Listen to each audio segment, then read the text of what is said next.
My name is Alpersti Mamalapat. Today I will memorize the Article 13.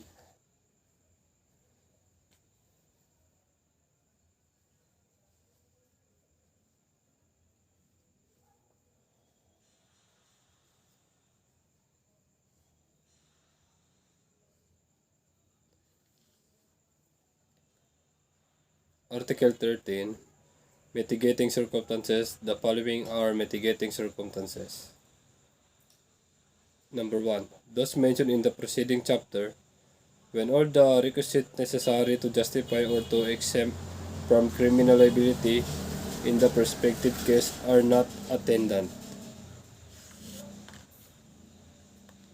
Number 2.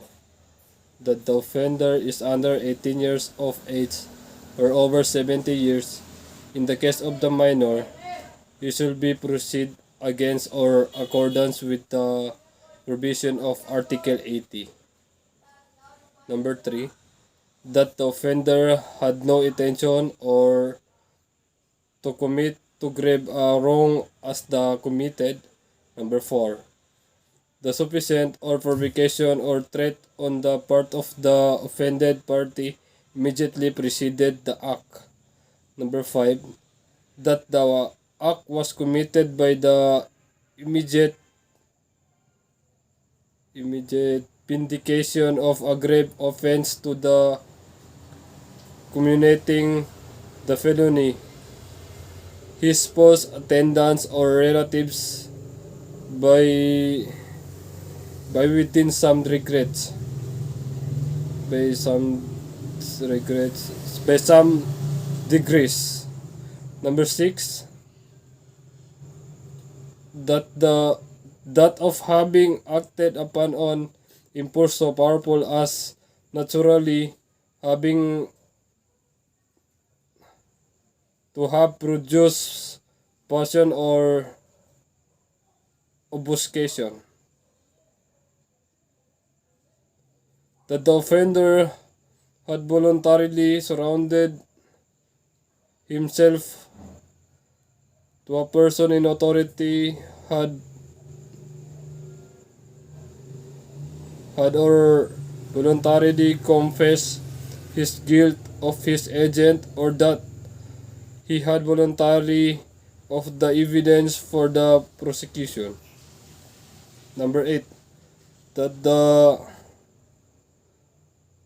offender is deaf and dumb, blind, or otherwise suffering some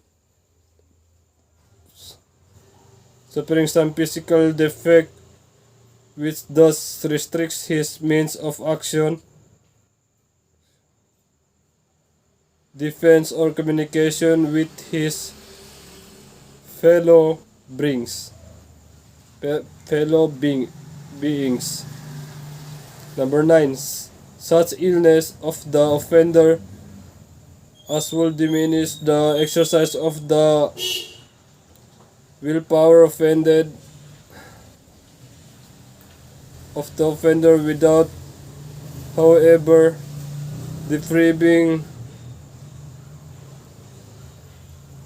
the consciousness of his acts. So, the last number 10.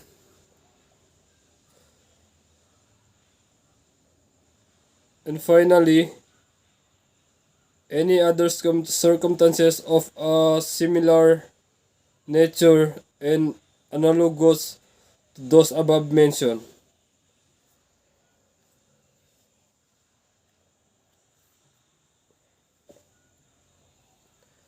Thank you.